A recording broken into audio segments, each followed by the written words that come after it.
Pour assainir le cadre de vie de ses administrés, la mairie de Cocody a lancé l'opération Cocody Ville Propre. En Algérie, le chef de l'armée demande à ce que le président Bouteflika soit déclaré inapte. Bonsoir, merci de suivre le 19h. Le nouveau maire élu de la commune du Plateau, Jacques Ewo, a été installé aujourd'hui avec son conseil municipal par le préfet d'Abidjan, Vincent Toby, qui gérait les affaires courantes après que la commune ait été placée sous délégation spéciale. Le conseil municipal du Plateau est composé de 25 conseillers et de 2 adjoints au maire. Le nouveau maire du Plateau a réitéré ses remerciements au président de la République, Alassane Ouattara, pour avoir permis la tenue de cette cérémonie. Il a félicité le maire sortant pour la qualité du travail abattu durant les 4 mois de la délégation spéciale. Après la mairie du Plateau, on s'intéresse à celle de Cocody qui a décidé de lutter contre l'insalubrité. L'opération Cocody Ville Propre lancée ce mardi vise à assainir le cadre de vie des populations. Elle va durer 3 mois et va sillonner tous les quartiers de la commune de Cocody avec en ligne de mire le curage de caniveaux, la désinfection des foyers de larves et le déguerpissement des commerces et autres installations anarchiques sur le trottoir. Nous Sangaré, Pagasorokoni. Top départ d'une opération de salubrité dans la commune de Cocody par le maire Jean-Marc Yassé et son conseil municipal. Opération qui vise à assainir le cadre de vie des populations de cette commune. Au menu, désherbage des quartiers envahis par la broussaille, curage des caniveaux, désinfection des foyers de larves et déguerpissement des commerces et autres installations anarchiques sur le trottoir. Il faudrait que tout le monde comprenne que nettoyer, ce n'est pas forcément pour nuire ou couper ou enlever le pain à la bouche de certaines personnes. Mais il faudrait que tout le monde respecte l'autre. Où vous ne devez pas vous installer pour vendre, pour faire du commerce, ne vous installez pas parce que nous allons casser. Nous allons casser parce que nous voulons avoir une cité où les gens peuvent se promener et marcher tranquillement. Une brigade verte est mise en place pour la réussite de l'opération. Son rôle, faire le contrôle et le suivi du bon déroulement de l'opération. Elle est déjà en place, mais on va l'amplifier. Et nous sommes en train de former les gens, en plus des gens de la brigade du ministère de la Salubrité. Nous allons former aussi une équipe au niveau de chez nous et vous allez voir qu'ensemble, nous allons travailler. Démarrée ce lundi 25 mars, cette opération de salubrité va durer 3 mois. Dénommée Cocody Ville Propre, l'opération bénéficie du soutien du ministère de la Salubrité et du Développement durable.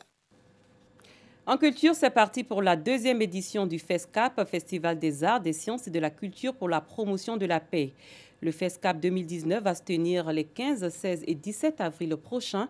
C'est une plateforme de promotion des us et coutumes du peuple Ahali, vivant dans la sous-préfecture de Brobo, dans le département de Boaké.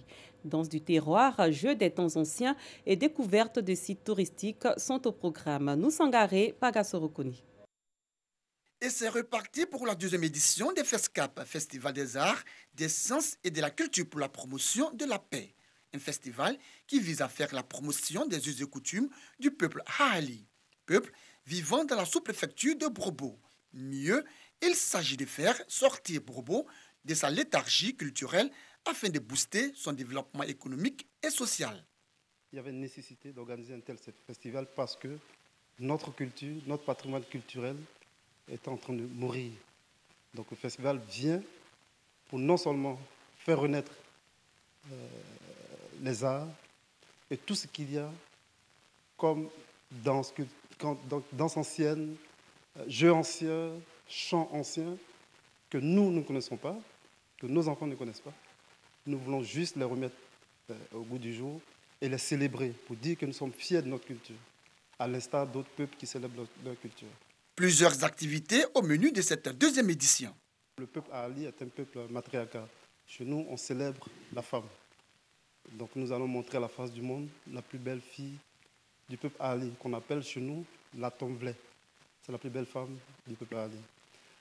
Nous allons montrer ce que c'est qu'une fanfare en bois, dont les instruments sont essentiellement constitués de bois. Nous allons montrer à la face du monde la falaise du peuple Ahali dans le canton de Brobo. Nous allons montrer le Vébaoulé qui passe juste derrière la commune de Brobo. Nous allons montrer tout ce que nous avons comme force vive à Brobo. Au-delà de son aspect festif et culturel, ce festival se veut un creuset de paix et de cohésion entre les peuples. Au-delà de l'identité culturelle, nous voulons voir si, par la culture, on peut faire la paix. Par la culture, on peut faire la cohésion. par la culture, on peut booster le développement socio-culturel. Pendant 3 jours, la ville de Brobo sera en attraction.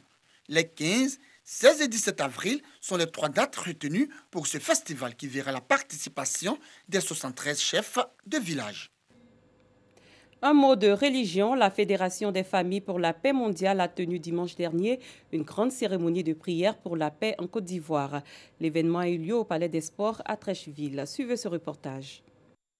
Dans cette salle du Palais des Sports de Trècheville, assis et à l'unisson, des membres de la Fédération des familles pour la paix mondiale ont invoqué le parent céleste pour la paix, l'union et la cohésion en Côte d'Ivoire. Prier pour la paix en Côte d'Ivoire, pour la paix dans chaque famille, pour la paix dans les cœurs, pour que les uns et les autres puissent se voir comme des amis, comme des frères et sœurs et s'embrasser. L'enracinement de la paix dans le pays est aussi le vœu de la Fédération pour la paix universelle, également présente à cette rencontre de prière. Nous voulons la paix, donc ce que j'ai compris ici, c'est que nous devons venir pour que tous nos ancêtres, bons et mauvais, nous rejoignent et que nous puissions tous, n'est-ce pas, nous mobiliser dans l'atmosphère céleste où nous sentons la présence de Dieu, pour que tous les ressentiments puissent tomber, tous les mauvaises pensées, le mauvais cœur puissent tomber, pour que nous puissions remplacer nos mauvais cœurs par le cœur céleste qui peut nous rendre capables d'agir et de vivre pour la paix. La Fédération des familles pour la paix mondiale a été fondée par feu le révérend San Myung Moon et son épouse Ak Jaan Moon. Le révérend San Myung Moon et son épouse Ak Jaan Moon ont mis en place ce système qui donne l'opportunité aux familles qui ont reçu donc la bénédiction en mariage du révérend San Myung Moon donc de parvenir ainsi à se libérer de ces esprits et à donner l'opportunité à leurs ancêtres de recevoir une éducation dans le monde spirituel. Au cours de cette cérémonie dédiée à la paix, des conférenciers ont pris la parole pour exhorter les fidèles à cultiver l'amour et l'unité, gage d'une paix durable pour toutes les nations en quête de développement.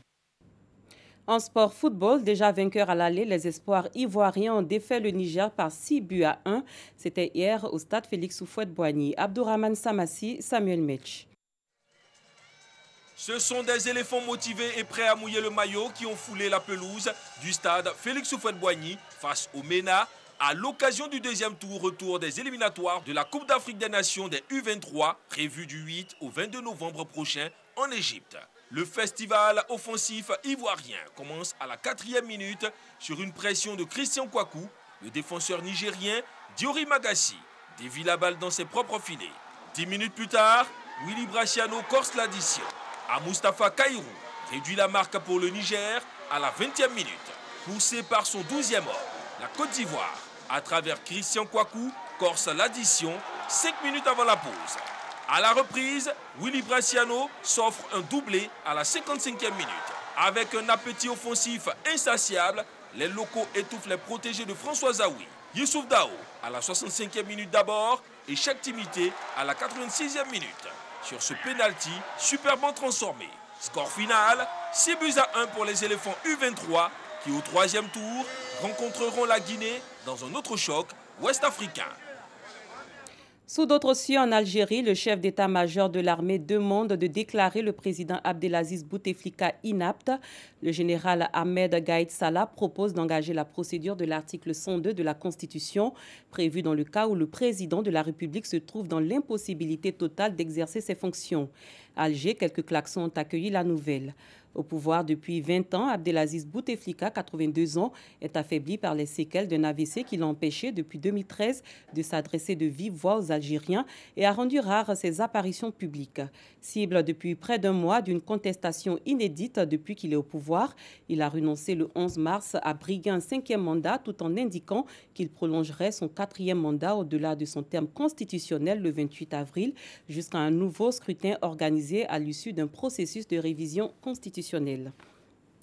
Plus loin, un enseignant du Kenya a été récompensé pour son dévouement et sacré meilleur professeur du monde, un prix doté d'1 million de dollars qui lui a été remis dimanche dernier. Professeur de mathématiques et de physique, Peter Tabichi figurait parmi les 10 finalistes de différentes nationalités sélectionnés pour cette 5e édition annuelle du concours international ayant pour objectif de valoriser le métier d'enseignant. L'enseignant kényan de 36 ans consacre 80% de son salaire mensuel à aider les plus défavorisés. La cérémonie a été présentée cette année par l'acteur australien Hugh Jackman. Nouveaux oléoducs, allongement des terminaux, creusement sous la mer risqué pour l'environnement.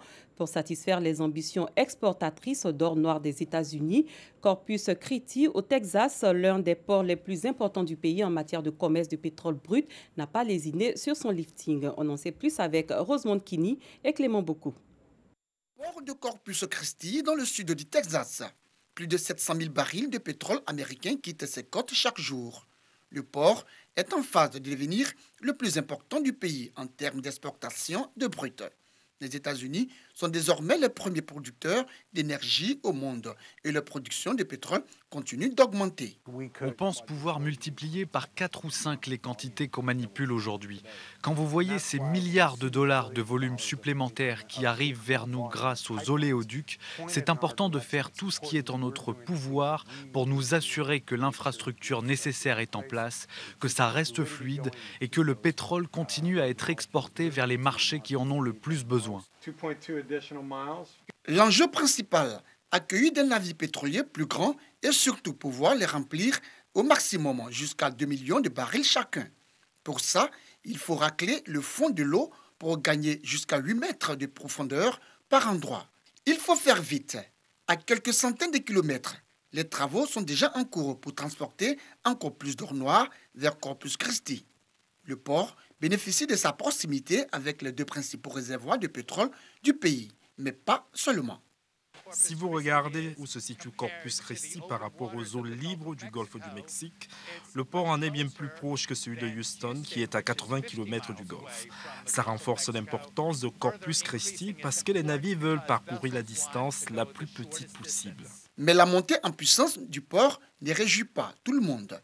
Les habitants d'une commune à l'embouchure du Label ont formé un groupe opposé aux travaux. Pour eux, le projet est synonyme de pollution et de destruction de l'écosystème marin. Si vous modifiez la profondeur de ces eaux, que vous creusez encore plus, vous modifiez la turbidité de l'eau. Vous bloquez la lumière dont les différentes espèces ont besoin pour se développer et l'eau ne sera plus aussi claire, la salinité ne sera plus la même. Le risque d'une marée haute noire crée aussi l'inquiétude et le groupe soutient un projet concurrent pour accueillir les supertankers loin des côtes, mais la bataille s'annonce rude. Le président Donald Trump a encouragé le projet de développement du port et la première étape des travaux a commencé.